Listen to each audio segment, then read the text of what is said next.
Aujourd'hui, j'ai le plaisir d'accueillir le professeur Lalouis de l'EPFL de Lausanne qui va nous parler de la gestion des déchets nucléaires.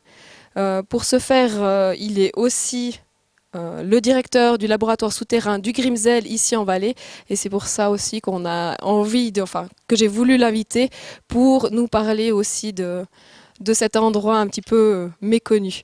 Alors je vais passer sans plus attendre la parole au professeur et je vous souhaite une très bonne rencontre. Merci. Bonjour, mesdames, messieurs. Donc, mon nom est Elias Lalouis. Je suis professeur à l'EPFL, comme ça a été dit, mais j'aimerais corriger. Je ne suis pas le directeur du laboratoire souterrain du Grimsel, donc qui est sous la direction de l'Office fédéral de la géologie et de Suisse Topo, que je vais rencontrer demain. Donc, j'ai une séance avec lui. Donc, je vais corriger le tir auprès de lui. Donc, je ne suis pas le directeur du laboratoire souterrain du Grimsel. Donc, je m'occupe de recherche sur le stockage des déchets nucléaires. Donc, je fais ça depuis une vingtaine d'années. Je m'occupe aussi de recherche sur des énergies renouvelables. Donc, et les deux domaines sont très proches en termes de connaissances scientifiques. Donc, l'une n'est pas en contradiction avec l'autre. Donc, j'ai choisi un titre un peu sous la forme d'une interrogation, dans le sens, qu'est-ce qui se passerait finalement si aujourd'hui quelqu'un vous dirait, on sait stocker des déchets nucléaires? Alors, c'est une interrogation que je vous pose. Peut-être que vous reviendriez à la fin de cet exposé avec des commentaires ou je ne sais pas, votre avis sur la question, mais c'est un petit peu comme ça que je souhaitais intituler ma présentation. Alors, ce qui a guidé ma préparation de cet exposé, c'est un petit peu une réflexion de Marie Curie. Donc, je pense que la plupart d'entre vous la connaissent, et que je trouvais assez intéressante dans le sens où on est exposé à un certain nombre de problèmes de société. On entend plein de choses, les gens disent plein de choses, et ont été, bien sûr, c'est tout naturellement que il y a la crainte qui arrive assez rapidement dès qu'on parle d'un sujet qu'on ne maîtrise pas. Moi j'aime bien cette réflexion dans le sens où, finalement, plus on arrive, ou au moins plus on essaie de comprendre les choses, et peut-être moins on aura la crainte de les affronter.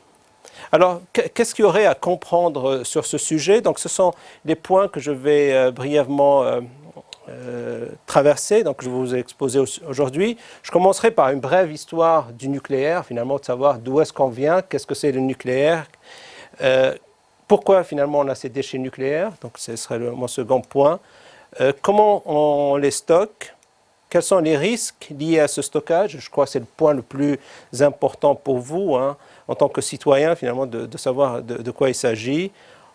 Je parlerai ensuite très brièvement aussi de mes propres recherches, donc dans le point qu'est-ce que nous faisons, qu'est-ce que moi et mon équipe de recherche nous faisons à l'EPFL, et je conclurai par deux mots cette présentation.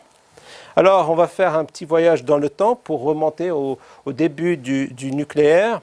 Alors, le tout a commencé avec le professeur Röttgen, qui a diplômé à l'école polytechnique de Zurich, et qui était aussi professeur à l'université de Genève dans la période 1900-1920, et qui avait découvert en réalité qu'il y avait un rayonnement invisible qu'on pouvait utiliser, et que ce rayonnement invisible n'avait pas le même impact pour les différents matériaux qui traversaient. Et donc, pour illustrer ça, vous voyez ici une des premières radios qui avait été prise dans l'histoire de l'humanité. C'est la main de l'épouse du professeur Röttgen, où il a remarqué finalement, par exemple, que les os avaient un impact différent de la chair quand on les soumettait à ce rayonnement. Ce qu'il y a, c'est qu'il n'a pas compris quelle était l'origine de ce rayonnement, quels étaient ces rayons qu'il venait de découvrir. Et donc là, il a fait appeler ces rayons les rayons X, donc en référence au mot X que les mathématiciens arabes au Xe siècle utilisaient pour les inconnus. Donc c'était des rayons inconnus qu'il venait de découvrir et qui lui ont valu le premier prix Nobel de physique en 1901. Une année après, un autre physicien, le professeur Becquerel, en France, cette fois-ci, a continué les travaux précédents en essayant de mieux les comprendre. Et ce qu'il a observé, c'est que tous les matériaux pratiquement émettaient leur propre rayonnement. et laisser un impact sur une matière donnée. Alors c'est le phénomène de radioactivité qu'on venait de découvrir à cette époque-là. Ça lui a valu à lui aussi de partager le prix Nobel de physique de 1903 avec deux autres importants chercheurs que sont Pierre et Marie Curie. Puisque dans la même période, Marie Curie, qui était venue en France, donc elle est d'origine polonaise, faire ses travaux avec Pierre Curie, elle a pris comme sujet de sa thèse de doctorat cette thématique-là, de ce rayonnement-là qu'on n'arrivait pas à comprendre, et qu'à la fin de sa thèse, elle arrivait à la conclusion qu'en réalité, ce rayonnement est une propriété générale de la matière. Et on venait d'appeler ça la radioactivité. Et donc ça leur a valu aux deux chercheurs, donc le prix Nobel de physique en 1903, Marie Curie a obtenu un autre prix Nobel, celui de chimie en 1913.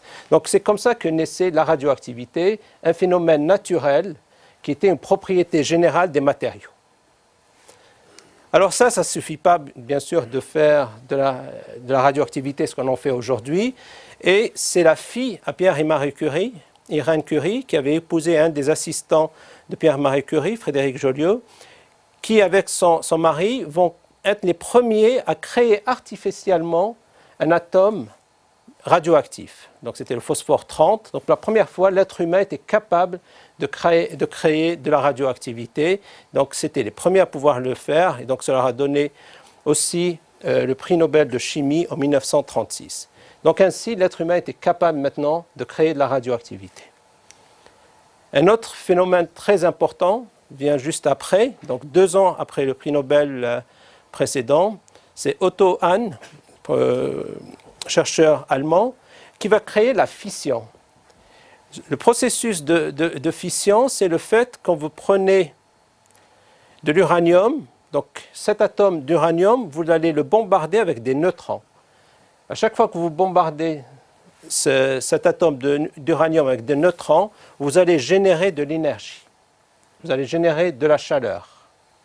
Et ça, c'est le processus de fission.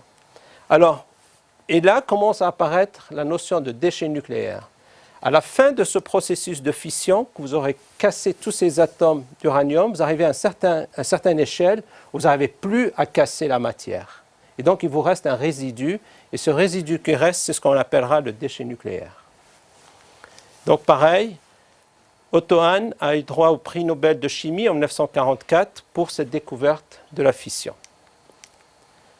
Dans la même période, Enrico Fermi, qui est un chercheur italien qui avait émigré pendant la Deuxième Guerre mondiale aux États-Unis, c'était un prix Nobel de physique, a créé la première industrialisation en quelque sorte de ce processus de la fission. Donc il a créé ce qui a été appelé la pile atomique et qui permettait de faire ces processus de fission en chaîne de façon contrôlée. Et donc du moment qu'on savait le faire, on pouvait créer tout ce qu'on voulait et entre autres, on pouvait créer la bombe atomique. Et donc c'est ce qui a donné naissance à la bombe atomique. Alors, il y a différents avis sur l'utilisation de la bombe atomique. Il y a ceux qui disent finalement que malheureusement ça a tué plus de 100 000 personnes. Il y a ceux qui disent que c'était aussi la seule façon d'arrêter une guerre mondiale. Donc là, je ne me prononce pas sur la question, mais ça a permis à l'être humain finalement d'avoir accès à quelque chose d'autre. Mais bien sûr, l'utilisation la plus fréquente de nos jours de cette énergie nucléaire, c'est l'électricité. Et ceci est arrivé en Suisse vers les années 70, donc, où il y a eu les 2 premières centrales nucléaires suisses qui ont été construites, qui ont permis finalement à la Suisse aussi d'entrer dans l'ère du nucléaire avec ces 2 centrales nucléaires. Donc voilà, j'ai essayé de vous faire un historique du début de la découverte des premiers rayons X jusqu'aux années 70 où on a rentré dans l'ère de l'industrialisation des centrales nucléaires. Oups. Pardon. Alors, de nos jours, où on en est avec ces processus? Alors, les applications de l'énergie nucléaire sont très nombreuses. Bien sûr, j'ai évoqué les armes nucléaires, donc dans l'armement, mais on a une très grande partie de cette utilisation se fait aussi dans le milieu médical. C'est ce qu'on appelle la médecine nucléaire. que ce soit en neurologie, en cardiologie et dans plein d'autres domaines de la médecine, le nucléaire était un outil indispensable de nos jours pour les traitements des malades et pour le diagnostic. Bien sûr, on l'utilise beaucoup dans l'industrie et une bonne illustration que j'aime bien, c'est dans l'industrie agroalimentaire où le rayonnement nucléaire permet de détruire les bactéries, les parasites qui se trouvent dans nos aliments. Donc vous trouvez toujours ce logo représentatif d'un traitement nucléaire de vos aliments. Et bien sûr, et ce qui peut-être nous concerne beaucoup de nos jours en Suisse avec la décision du Conseil fédéral de sortir du nucléaire, c'est la production d'électricité par des centrales nucléaires. Alors, ce qui est lié à ces histoires du nucléaire, c'est aussi tout ce qui est propreté de l'énergie. Alors, il y a des chiffres qui existent, tous les chiffres sont à prendre avec précaution. Ceux-là sont ceux sur la dissipation du CO2, parce que là aussi, donc, vous savez tous, les pays industrialisés produisent, pas seulement les pays émergents aussi, dissipent trop de CO2 par rapport à l'atmosphère, et donc il y a une préoccupation de ce côté-là. Et donc là, ce sont des chiffres qui sont une compilation de choses qui viennent du Paul Scherrer Institute, donc centre de recherche suisse en physique, du Parlement anglais, de l'Agence internationale sur le nucléaire, où la dissipation de CO2 du nucléaire, par exemple par rapport à l'hydraulique et tous les barrages liés à ça, est nettement inférieure, comme on peut le voir. Alors bien sûr, après, ces chiffres sont à prendre à précaution et je reviendrai tout à l'heure sur ces valeurs-là, mais de nos jours, il est accepté de se rendre compte qu'il y a par exemple le pétrole ou bien le charbon produisent nettement plus de CO2 que ce que produirait le nucléaire. Alors, que représente l'électricité, la quantité d'électricité produite par le nucléaire, d'abord au niveau mondial? Au niveau mondial, de nos jours, donc là vous avez l'évolution dans le temps, depuis 1971 jusqu'à 2009, du pourcentage que représente l'électricité produite par le nucléaire dans toute l'électricité disponible. Donc après un pic dans les années 80, donc là on est grosso modo à 13% de l'électricité mondiale qui est produite par des centrales nucléaires.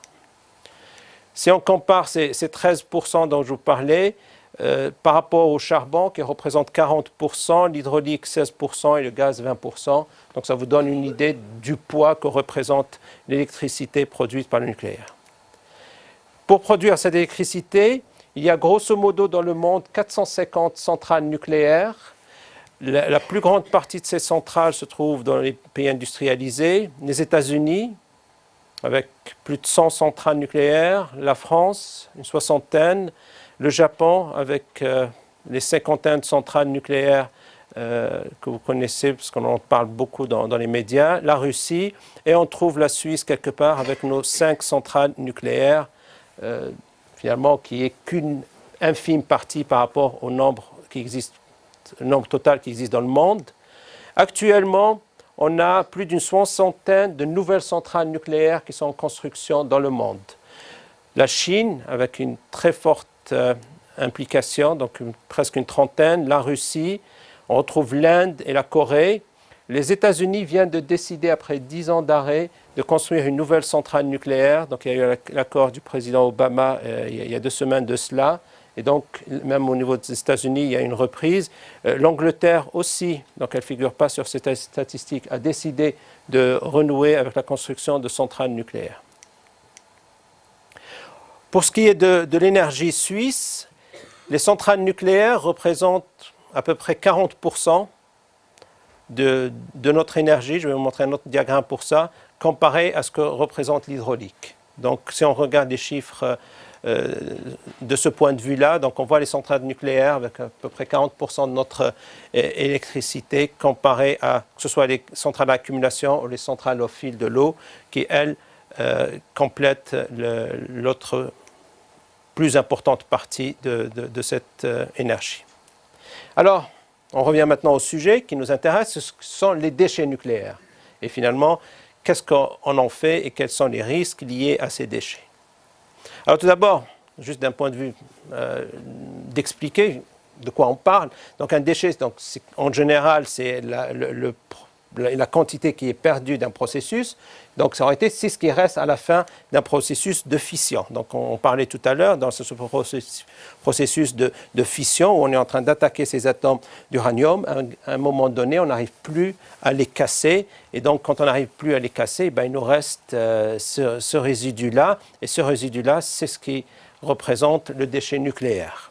Alors, dans ce processus, il y a deux choses finalement qui nous restent. Il nous reste de la matière qui contient beaucoup de chaleur, très chaude cette matière, et de la radioactivité. Et c'est de là que cette matière contient de la radioactivité. Et si on regarde de plus près, cette radioactivité a une très longue durée de vie. On parle d'1 million d'années pour dissiper toute la radioactivité du matériau qui nous reste. Donc bien sûr, ça décroît avec le temps, mais ça reste quand même quelque chose d'important. Et donc on a affaire à un matériau chaud qui contient de la radioactivité et qu'on doit finalement stocker quelque part parce qu'on ne sait pas le réutiliser autrement. Alors, en réalité, il y a différentes sortes de déchets. Tous les déchets ne sont pas les mêmes. Il y a les déchets qu'on appelle à longue durée de vie, mais qui, en réalité, ce sont les déchets qui se trouvent dans les centrales nucléaires, qui ont été en contact avec la radiation nucléaire, mais qui eux-mêmes ne sont pas nécessairement initialement un produit nucléaire, mais qui ont été en contact direct.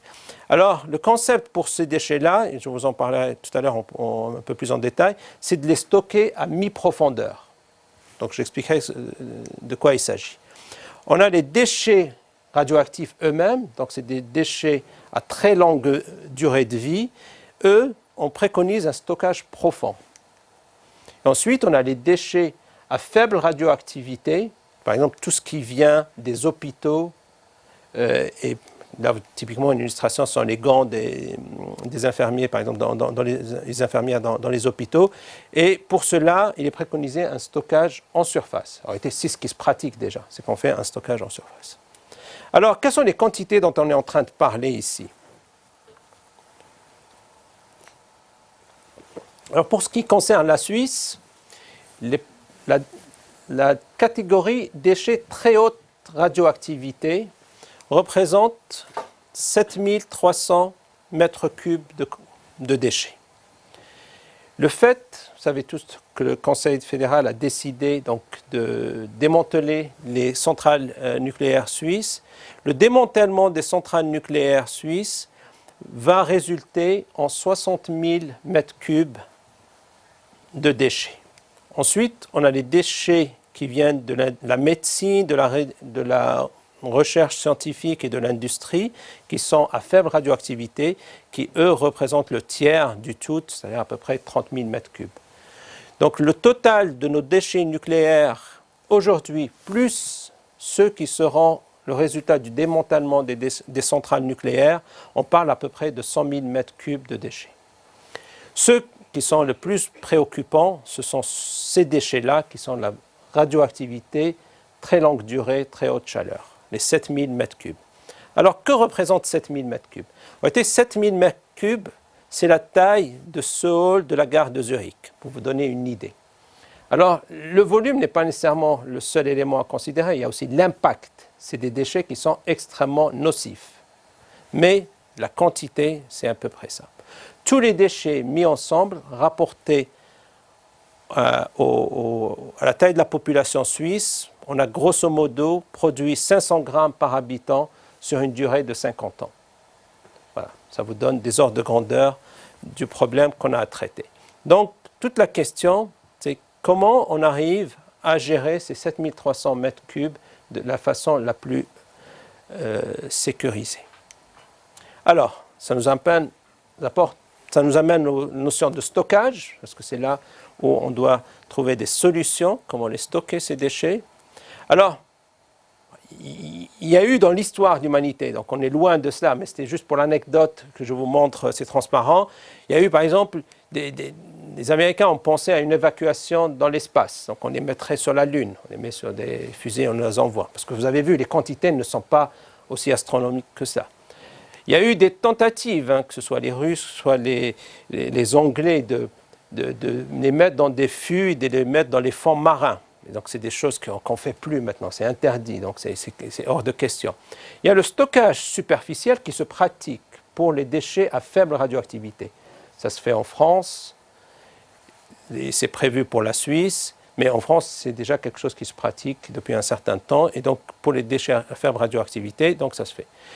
Pour nos déchets en Suisse, la décision a été prise par le Conseil fédéral de les stocker en profondeur, en couche géologique profonde. Donc c'est l'option qui est retenue pour la Suisse.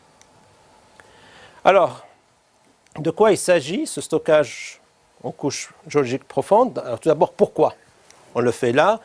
L'idée qu'il y a derrière cela, c'est que en surface, tout change, tout évolue, tout s'érode. Donc l'écosystème en surface n'est pas stable.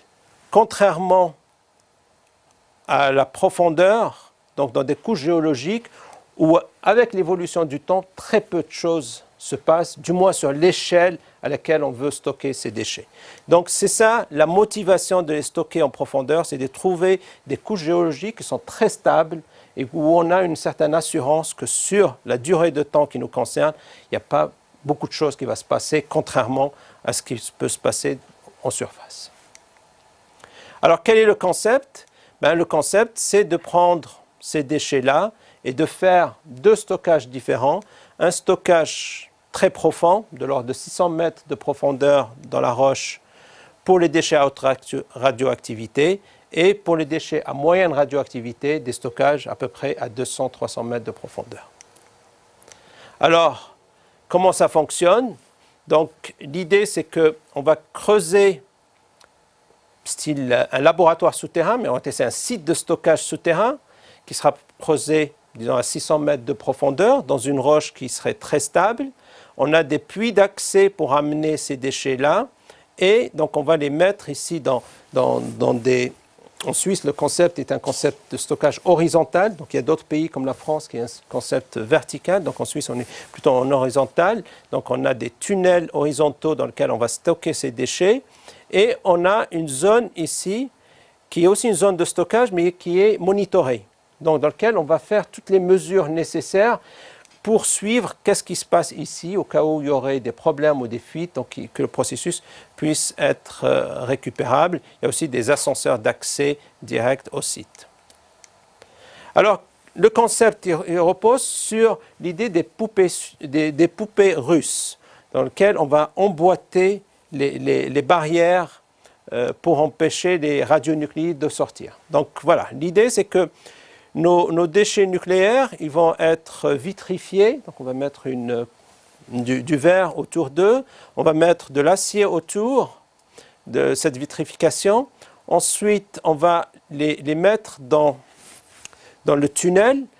Ça va reposer ici sur un matériau gonflant qu'on appelle la bentonite, qui est un matériau qui augmente énormément son volume au contact de l'eau.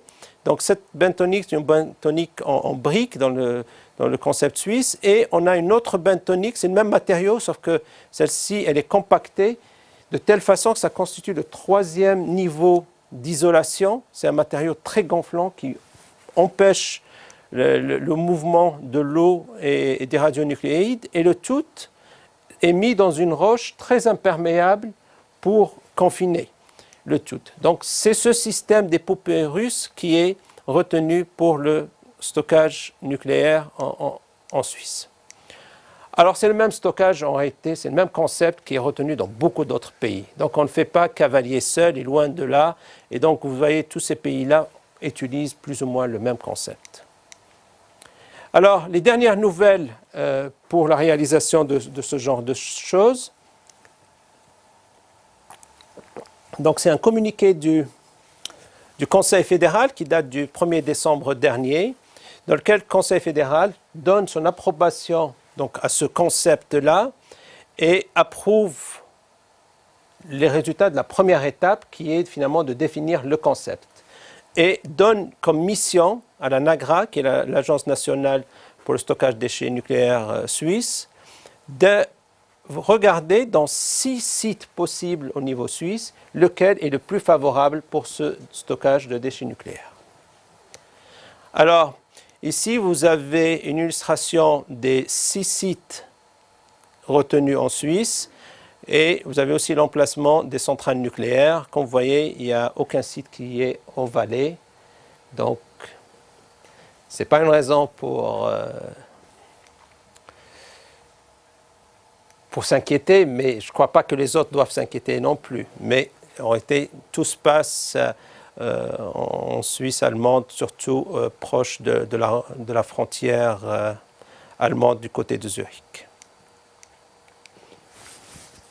Alors, j'avais un film ici, mais je n'ai pas le temps de vous montrer sur le concept du stockage. Donc, je reviendrai dessus peut-être tout à l'heure au moment de la discussion. Alors, quels sont les risques liés à ce stockage? Alors, tout d'abord, quels sont les risques dont on est en train de parler?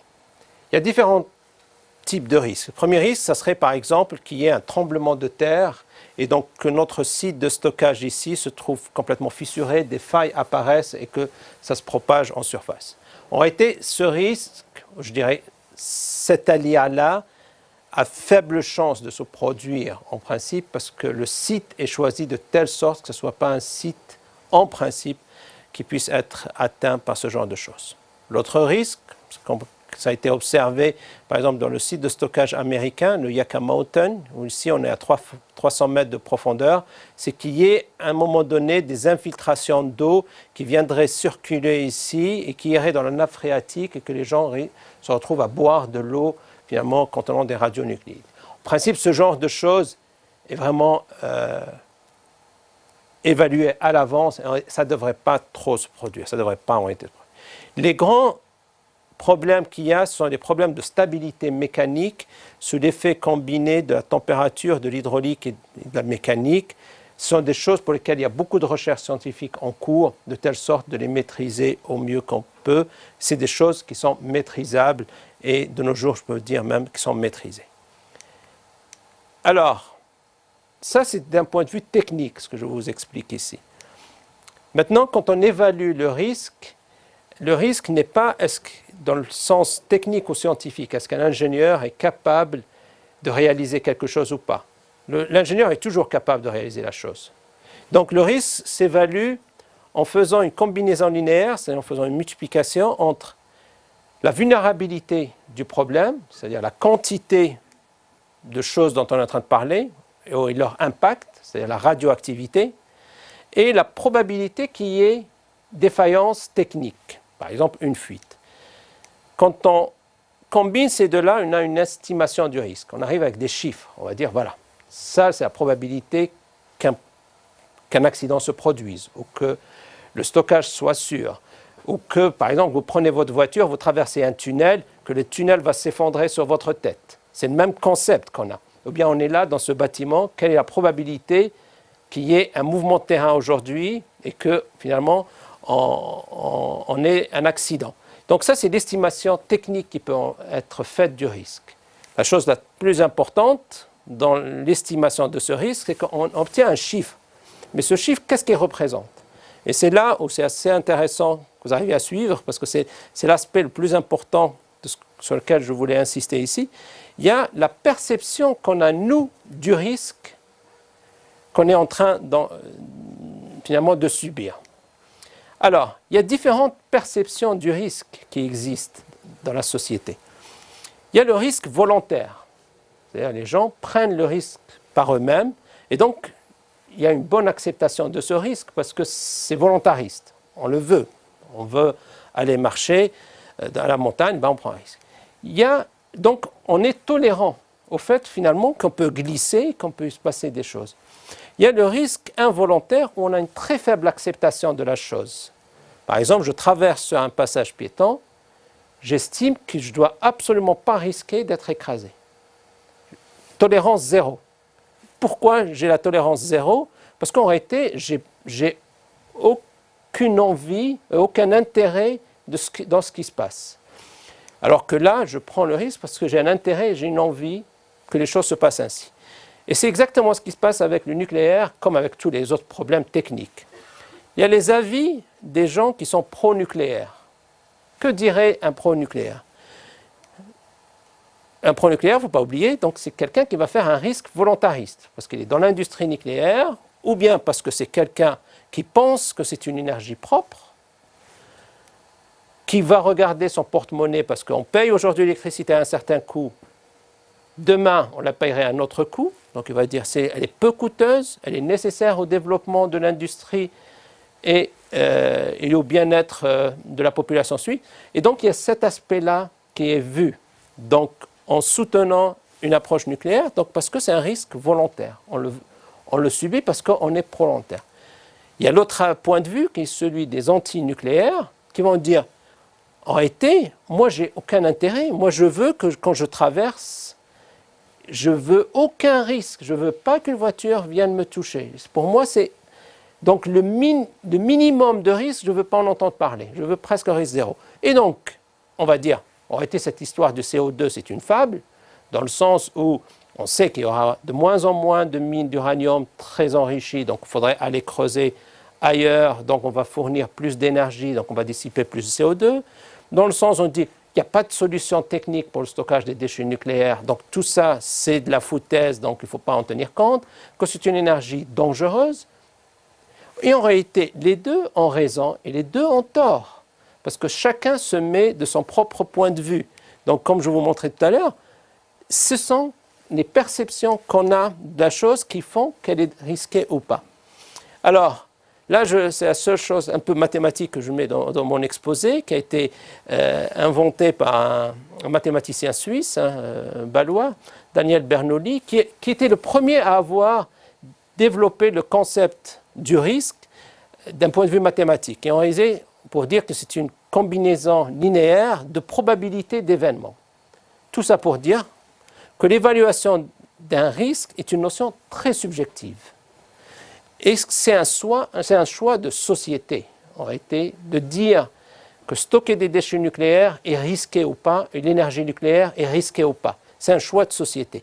Ce n'est pas plus risqué qu'autre chose, ce n'est pas moins risqué, mais c'est ce que nous, on veut en faire, qui fait qu'on accepte ou pas ce risque-là. J'ai pris comme illustration ces deux dessins.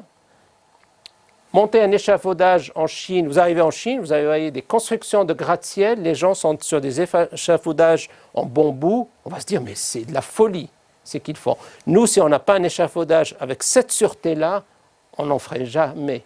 Mais parce qu'on considère qu'on ne doit prendre aucun risque pour qu'un ouvrier tombe, et peut-être c'est tout à fait noble, mais on ne doit pas non plus dire que ce que d'autres font n'est pas bien.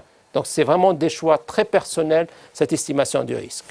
Alors, donc je reprends mon même transparent de tout à l'heure, parce qu'il me semble que c'est assez important comme analyse à avoir, c'est que ce que font les scientifiques et ce que je fais moi avec mes chercheurs à l'EPFL, on essaye d'estimer ce risque. Je vais très rapidement vous montrer comment on le fait.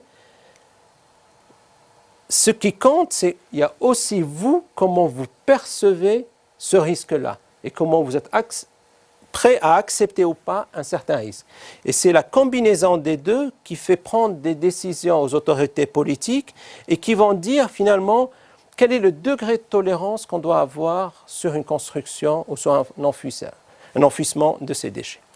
Alors, l'estimation des risques, donc rapidement, qu'est-ce qu'on fait à l'EPFL pour estimer ces risques-là? On développe des modèles théoriques, on développe des modèles et un savoir scientifique qui permet de prédire, par exemple, comment vont se comporter sur ces matériaux sur 1 million d'années. Bien sûr, on n'est pas capable de faire un essai au laboratoire sur 1 million d'années pour savoir. Donc, on comprend des mécanismes physiques, on essaie de comprendre quels sont les concepts physiques qui traduisent un comportement, comment on relie effet thermique, comportement mécanique, hydraulique, tout ça, et comment on peut prédire un comportement sur de très longues échelles. On fait des essais en laboratoire, on essaie de tester les matériaux dans des conditions aussi proches que possible, dans lesquelles ils seront soumis, ces matériaux-là, dans leur durée de vie, dans les sites de stockage. Donc on analyse ces comportements-là. On fait des expérimentations in situ, donc il y a des laboratoires in situ pour le stockage des déchets nucléaires qui existent. En Suisse, on a la chance d'en avoir 2.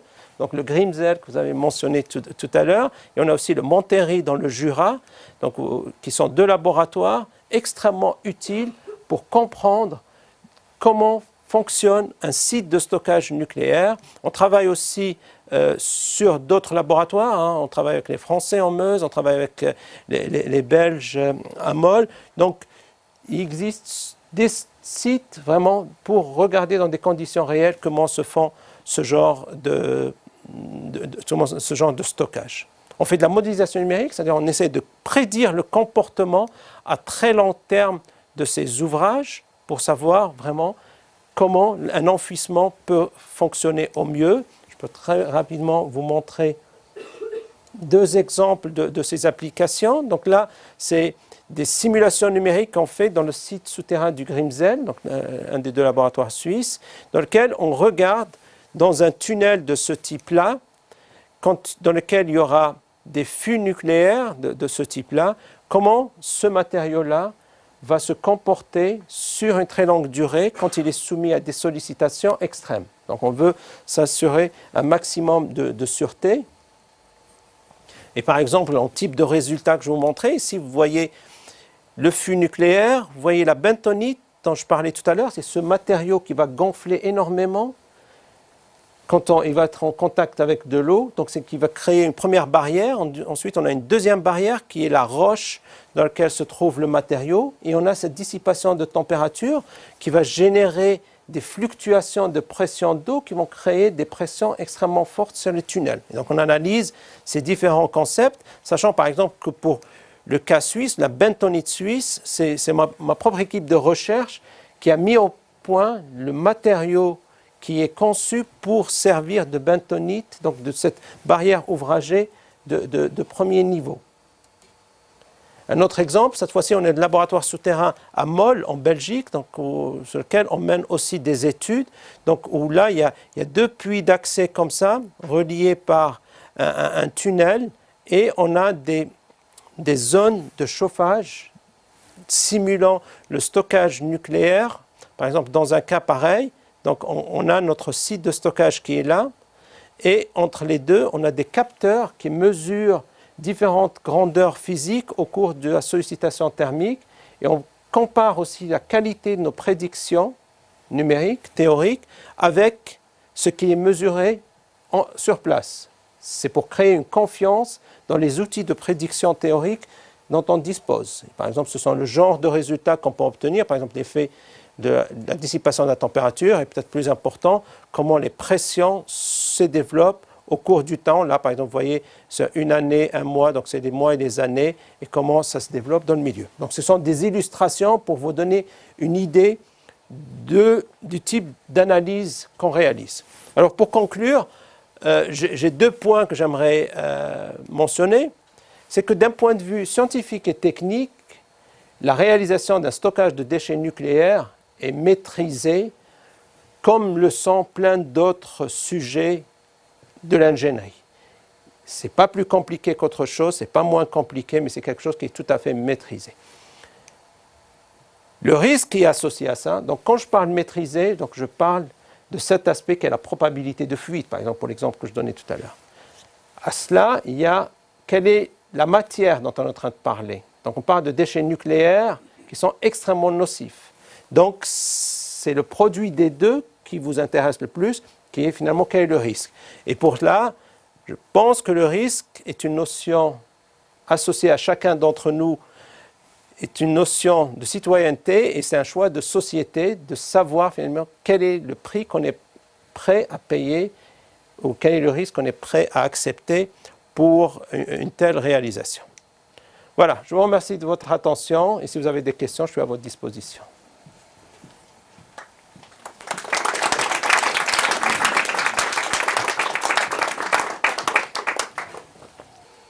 Voilà, merci beaucoup professeur Lalouis d'avoir accepté notre invitation et puis justement pour d'être venu ici donner un aspect un petit peu, enfin de raconter aussi le côté scientifique et puis la gestion des déchets qui, quelle que soit la suite de l'aventure nucléaire en Suisse et ailleurs dans le monde, restera de toute façon un sujet brûlant. Pour la suite, vous aurez encore l'occasion de discuter avec le professeur justement autour d'un verre de l'amitié qui aujourd'hui nous est offert par la cave Les Fils de Charles Favre ici à Sion. Donc je vous invite à déguster là, quelques crus que nous a amené leur œnologue. Et pour la suite des animations de la médiathèque Valais, la semaine prochaine, nous aurons la soirée Seine-Valaisanne, le lundi 23 à 19h30. Là, ce sera un concert, donc on est très loin du nucléaire. Ce sera sur les pays, enfin le Valais d'immigrés, avec des chants sur les thèmes du monde et puis dans les langues du monde. Sinon, le jeudi prochain aussi, nous aurons une lecture à 18h15 ici, mais au rez-de-chaussée, avec l'auteur Jérôme Mézot et le comédien Frédéric Mudry. Pour la suite, le prochain Midi Rencontre aura lieu, lui, au mois de février, le 16 février. Et là, on accueillera sur ce temps de midi l'abbé Michel Salamolard qui viendra nous parler d'un autre style de noyau, plutôt humain, avec toute une interrogation sur le sens de la vie et puis plutôt spirituel. Donc, merci encore d'être venus si nombreux à notre séance de midi et puis très belle journée à vous. Au revoir.